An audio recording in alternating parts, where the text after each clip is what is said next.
Hello नमस्कार, मैं मुकेश कुमार। स्वागत है आप लोगों का लेट्स क्रैक यूनिवर्सिटी में। तो चलते हैं हम लोग। अब तक हम लोग 14 क्लास तक कर चुके हैं। आज हम लोग करने वाले हैं क्लास 15। ठीक है, तो ये यूजीसी नेट पेपर फर्स्ट का, ठीक है, unit number first teaching aptitude को हम लोग कवर कर रहे हैं। ठीक है, तो चलते हैं हम लोग एक एक टॉपिक करके कवर करते हैं। तो पहला है, इस यूनिट में सभी बुनियादें ऑफलाइन, ठीक है, इस यूनिट सभी बुनियादें बातें ऑफलाइन कक्षा के परिवेश में लिखी गई हैं। यहाँ शिक्षार्थी को एक भौतिक वातावरण मिलता है और इनका आपस में सीधे रूप में वातावरण भी होता है हो पाता है। यदि मोटे तौर पर कक्षा में इंटरनेट या अन्य तकनीकी सुविधाओं के साथ व्यवस्थित किया जाए तो इसे ऑनलाइन कक्षा कह सकते हैं। तो हम लोग बात कर रहे थे ऑनलाइन कक्षा की, और आगे चलते हैं। यहाँ पर हमने ऑनलाइन कक्षा कक्षा जो है को गहन रूप से समझने का प्रयास किया है।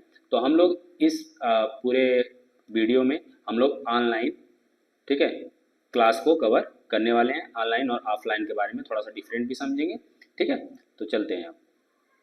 ऑनलाइन पद्धति, इसमें क्या है, मूडल्स। ठीक है, मूडल्स को सबसे अच्छा ओपन सोर्स ऑनलाइन अधिगम सिस्टम माना जाता है। ठीक है, वर्चुअल लर्निंग एनवायरनमेंट, जिसको वर्चुअल लर्निंग एनवायरनमेंट यानी वीएलई को मैनेज्ड लर्निंग एनवायरनमेंट या एमएलई, ठीक ना, ध्यान रहे इसमें वर्चुअल लर्निंग एनवायरनमेंट को वीएलई से और मैनेज लर्निंग एनवायरनमेंट को एमएलई से प्रदर्शित करते हैं। लर्निंग मैनेजमेंट सिस्टम को एलएमएस से प्रदर्शित करते हैं और कोर्स मैनेजमेंट सिस्टम को सीएमएस से दिखाते हैं। ठीक ना, और लर्निंग सपोर्ट सिस्टम को एलएसएस या इसको लर्निंग प्लेटफॉर्म यानी एलपी आदि नामों से पुकारा जाता है। तो ये हमारे संक्षिप्त रूप हैं। ठीक है, एमएलई हो गया, एलएमएस हो गया और सीएमएस हो गया, एलएसएस हो गया।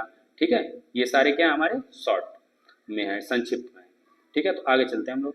आगे हमारा है, इनका प्रयोजन कंप्यूटर और इंटरनेट के माध्यम से विद्यार्थियों के लिए एक एकल सुसगम या सुसंगत और सहज ज्ञान कोर्स उत्पन्न करना होता है। मुक्त विश्वविद्यालय और उच्च शिक्षण के अन्य संस्था तीव्रता में वीएलई, ठीक ना, इससे पहले मैंने वीएलई की बात कर चुकी है। ठीक ना, मैंने इसमें वीएलए बताया आप लोगों को, वर्चुअल लर्निंग इन्वायरमेंट। ठीक है, उसी की बात कर रहा है ये। ठीक है, तो वीएलए का सहारा ले रहे हैं, ठीक ना, वर्चुअल लर्निंग इन्वायरमेंट का। ऑनलाइन शिक्षण शिक्षार्थी द्वारा छात्रों को शिक्षा देने का एक प्रभावी ढंग होता है। इसमें वीडियो, पीडीएफ, पॉडकास्ट आदि का उपयोग किया जाता है। ठीक ना, आगे चलते हैं। ऑनलाइन शिक्षा का सर्वाधिक लाभ यह है कि यह छात्रों को उनकी सुविधा के किसी भी स्थान से कक्षाओं में भाग लेने की अनुमति देता है। जैसे मैं अगर मुंबई से क्लास ले रहा हूँ, ठीक है, या यूपी से क्लास ले रहा हूँ, तो मध्य प्रदेश में बच्चा, बैठने वाला बच्चा, वो क्या कर सकता है, क्लास को कवर कर सकता है या क्लास ले सकता है। ठीक है, देख सकता है वीडियो को। तो ये ऑनलाइन के क्या है, हमारे लाभ हो जाते हैं। आगे चलते हैं। इसमें छात्रों तक पहुंचने के लिए व्यापक नेटवर्क का प्रयोग किया जाता है। ठीक ना, यानी जो छात्र होते हैं उन तक पहुंचने के लिए व्यापक जो नेटवर्क होते हैं यानी इंटरनेट या नेटवर्क का प्रयोग किया जाता है। इसमें ऑनलाइन व्याख्यान को रिकॉर्ड किया जा सकता है, संग्रह किया जा सकता है और भविष्य के संधान के लिए साझा किया जा सकता है। जैसे मैं अभी ये वीडियो क्या कर रहा हूँ, रिकॉर्ड करके आप लोगों तक मैं क्या कर रहा हूँ, पहुँचा रहा हूँ। ठीक है, तो मैं इसको रिकॉर्ड करके कर रहा हूँ। ठीक है, कुछ स्थिति में हम लोग लाइव भी क्लास लेते हैं। ठीक है, तो ये हमारे इस प्रकार ऑनलाइन शिक्षण छात्रों को शिक्षा के समय और स्थान की पहुंच प्रदान करता है। जैसे मैंने कह दिया, एक लाइव क्लास भी होती है। ठीक ना, लाइव क्लास में क्या होता है, हम लोग इंटरेक्ट कर सकते हैं, या मैं जैसे पढ़ा रहा हूँ बिल्कुल आपसे कनेक्ट रहूँगा, लेकिन ये वीडियो मैं क्या कर रहा हूँ, रिकॉर्ड कर रहा हूँ। तो रिकॉर्ड करके मैं क्या करूँगा, रिकॉर्ड करके अपलोड कर दूंगा, जो कि आप बाद में देखेंगे। ठीक है, लेकिन लाइव में क्या होगा, आप डायरेक्ट, मैं पढ़ा रहा हूँ और समझा रहा हूँ, तो आप इन चीज़ों को, मेरे को भी कोई भी चीज़ें आप अगर शेयर करना चाहते हैं, कमेंट करेंगे तो उसमें क्या होगा, दिखाई देगा। ठीक है, तो वो लाइव मैं पढ़ भी सकता हूँ, लेकिन इसमें भी आप कमेंट कर सकते हैं, लेकिन मैं इसको बाद में पढ़ूंगा। ठीक है, तो ये अंतर होता है लाइव और रिकॉर्ड में। आगे चलते हैं। ऑनलाइन शिक्षण कंप्यूटर और आईसीटी के माध्यम से अधिगम को सुविधाजनक बनाने का एक सुनियोजित प्रयास है। ठीक ना, यह संवादात्मक और अनुभवात्मक शिक्षा प्रदान करता है। यह समय, स्थान और गति के संदर्भ में लचीलापन प्रदान करता है। ठीक ना, यानी जो समय है आप किसी भी समय देख सकते हैं, रात के 12 बजे आप इस वीडियो को देख सकते हैं, स्थान कहीं से भी, ठीक ना। आप मध्य प्रदेश में है, मुंबई में है, महाराष्ट्र में, उत्तर प्रदेश में, कहीं से भी आप देख सकते हैं। और गति के संदर्भ में लचीलापन प्रदान करता है। चूंकि ऑनलाइन कक्षाएं घर या पसंद के स्थान से ली जा सकती हैं, इसलिए छात्रों के पाठ छूटने की संभावना क्या होती है, कम होती है। जैसे मैं, हो सकता है मैं मुंबई से क्लास ले रहा हूँ, हो सकता है मैं यूपी में चला जाऊँ, तो वहाँ से मैं इस क्लास को कवर कर सकता हूँ। तो ये सुविधा हमारी होती है ऑनलाइन में, ठीक है। ऑनलाइन में यह भागीदारी और सुलभता प्रदान करता है, ठीक है। यह विशेषज्ञता और गुणात्मक विषय वस्तु प्रदान करता है।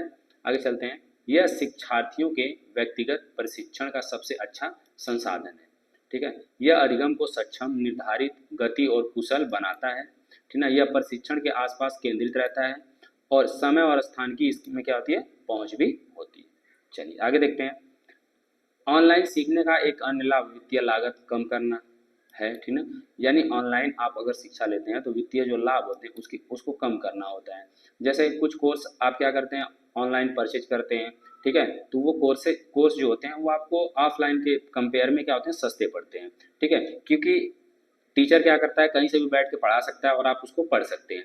लेकिन ऑफलाइन में क्या होगा, जहाँ वो टीचर रहेगा आपको वही क्लास अटेंड करना पड़ेगा, ठीक है। तो ये हमारे इसके लाभ होते हैं। आगे चलते हैं।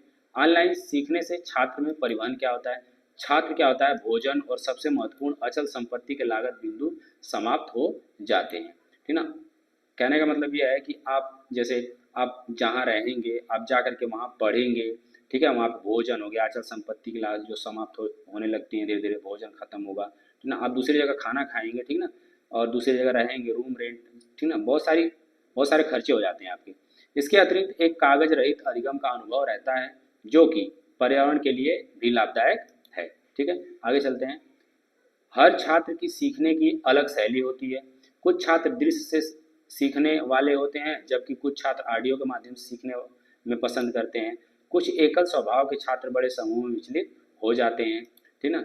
अपने विकल्पों और 10वां है क्या, कि अपने विकल्पों और संसाधनों की रेंज के साथ ऑनलाइन शिक्षण प्रणाली को कई तरीकों से क्या किया जा सकता है, व्यक्तिकृत किया जा सकता है। आगे चलते हैं। यह प्रत्येक छात्र की आवश्यकताओं के अनुकूल सीखने का एक आदर्श वातावरण बनाने का सबसे अच्छा उपाय होता है। ऑनलाइन सीखने की सीमाएं क्या होती हैं, मतलब इसमें रुकावटें क्या हैं। स्क्रीन पर ध्यान केंद्रित करने में असमर्थता, ठीक ना, हो सकता है किसी की आंख में प्रॉब्लम हो तो स्क्रीन पर वो देख नहीं पाएगा। प्रौद्योगिकी समस्या जैसे इंटरनेट कनेक्टिविटी, अगर इंटरनेट कनेक्टिविटी नहीं है तो ऑनलाइन नहीं पढ़ सकता है। अलगाव की भावना, एक ऑनलाइन कक्षा में छात्रों को शिक्षकों के बीच में कम से कम वातावरण और वार्तालाप होता है, ठीक ना। अलगाव का मतलब ये है कि आप जैसे ऑफलाइन में आप कनेक्ट कर लेते हैं टीचरों से, आप बात कर सकते हैं जब क्लास होती है, लेकिन इसमें क्या होगा कि थोड़ा सा आप कनेक्ट नहीं कर पाते हैं। प्रायः यह छात्र में अलगाव की भावना उत्पन्न करता है। यद्यपि ऑनलाइन संदेश, ईमेल, वीडियो कॉन्फ्रेंसिंग आदि इस अलगाव की भावना को कम करने का प्रयास करते हैं। जैसे आप वीडियो कॉलिंग करके, है ना, ईमेल के माध्यम से, कॉन्फ्रेंस करके आप चीज़ों को क्या कर सकते हैं, समझ सकते हैं, जो भी आपके क्वेश्चन है उनको आप समझ सकते हैं। ये कम करता है। शिक्षक प्रशिक्षण, ऑनलाइन अधिगम सुनिश्चित करने के लिए शिक्षकों के पास डिजिटल रूपों का उपयोग करने की बुनियादी समझ होनी चाहिए, ठीक है। यदि कोई टीचर अगर लैपटॉप वगैरह या कह सकते हैं उसको ज्ञान नहीं है, इंटरनेट कैसे चलेगा या डिजिटल जो चीज़ें हैं उनको वो चला नहीं पा रहा है, तो उसके लिए क्या होगा, प्रॉब्लम हो सकती है, ठीक ना। अब है कंप्यूटर बेस्ड ट्रेनिंग, जिसको बोलते हैं सीबीटी। आपने सुना होगा कि सीबीटी मोड एग्जाम है। सीबीटी मोड का मतलब ये होता है कि आप कंप्यूटर में बैठ करके क्या करेंगे, एग्जाम को देंगे। जैसे आपके क्वेश्चन आ जाएंगे, आप यूजीसी नेट का जब पेपर देंगे तो ये भी क्या होता है, सीबीटी होता है। क्या होता है ये, सीबीटी, जिसमें आपको 4 ऑप्शन दिए जाएंगे, सही गलत आपको, है ना, उसमें बताना रहेगा कि आप पहला सही है या दूसरा सही है। कुछ इस तरह से क्वेश्चन दिए जाएंगे जिसमें आपको ऑप्शनल एमसीक्यू दिए जाएंगे, 4 ऑप्शन देंगे और उसमें आपको सही चूज करना रहता है, ठीक है। इसको सीबीटी बोलते हैं। Computer based training, CBT online learning. समानार्थक शब्द का माना, सीबीटी 1980 के दशक का शब्द है, ठीक ना। ये थोड़ा सा सीबीटी अगर पूछ दे किस दशक का है तो 1980 के, ठीक ना, दशक का। ऑनलाइन शब्द इंटरनेट, सीडी और डीवीडी की परिपक्वता के साथ सीबीटी से विकसित हुआ है। इस परिवेश में इंटरनेट आधारित लर्निंग, वेब आधारित लर्निंग और ऑनलाइन लर्निंग सम्मिलित है, ठीक है। ऑनलाइन शिक्षण निम्न मायने महत्वपूर्ण है। कौन कौन से, यह शिक्षार्थियों को सहयोगी इंटरनेट और वेब आधारित अधिगम के अवसरों की सुविधा प्रदान करता है। यह वाइड एरिया नेटवर्क, जिसको WAN के साथ दुरुस्त शिक्षा का समर्थन करता है। इसमें मल्टीमीडिया, CD रोम या वेबसाइट का भी उपयोग किया जाता है ना। यह अधिगम के व्यवहारिक पक्ष को संबोधित करता है। यहाँ हाइपरलिंकिंग संभव है। यह नियमित अभ्यास में भी सहायता करता है। यानी यह हाइपरलिंकिंग के लिए, जैसे हाइपरलिंकिंग का मतलब होता है एक चीज़ से दूसरे में क्या कर लिंक कर देना, ठीक ना। यह व्यवहारिक पक्ष को संबोधित करता है, ठीक ना। मल्टीमीडिया, CD रोम, वेबसाइट को क्या करता है, उपयोग इसमें किया जाता है। आगे चलते हैं। तीसरा, यह अधिगम के अनुभवों को एक विस्तृत श्रृंखला की अनुमति देता है, जैसे कि ऑनलाइन शिक्षण, शिक्षार्थी के लिए शैक्षणिक एनिमेशन, ठीक ना। जो शैक्षणिक एनिमेशन होते हैं उनको करना, ठीक ना।